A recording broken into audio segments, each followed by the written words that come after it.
Mango తొక్కు పచ్చడికి నూనె పోసుకుంటున్నామండి. ఒక చిన్న తాలింపు పెట్టుకుంటామని. నూనె చాలా కావాల్సి వస్తుంది. అట్లీస్ట్ 1/2 లీటర్ అయినా వేయాలి. ఈ 4 మామిడికాయలు కదా, సో మచ్ ఉంది కదా pickle. So we have to put so much oil. Yeah అయినా ఒక చిన్న తాలింపు చూడండి. ఇలాగ తొక్కు పచ్చళ్ళకి నేను ఎండినటువంటి కరివేపాకు కూడా పెట్టుకుంటాను అనమాట. ఎండు మిరపకాయలు, ఆ పైన ఆవాల గింజలు ఉన్నాయి కదా, తాలింపు గింజలు ఇప్పుడు వేసేసుకుందాం. చిన్న తాలింపు పెట్టేసుకుందామండి. Yeah super.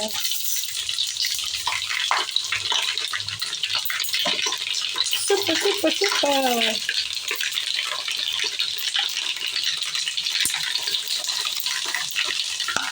యా అంతేనండి. మంట తగ్గించేసాను. అది పాటికి అది వేగుతుందనమాట.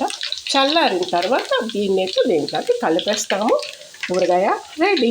ఇప్పుడు నేను కలపలేను, చల్లగా అవ్వాలన్నమాట. So enjoy this Andhra style తొక్కు పచ్చడి సీజన్స్.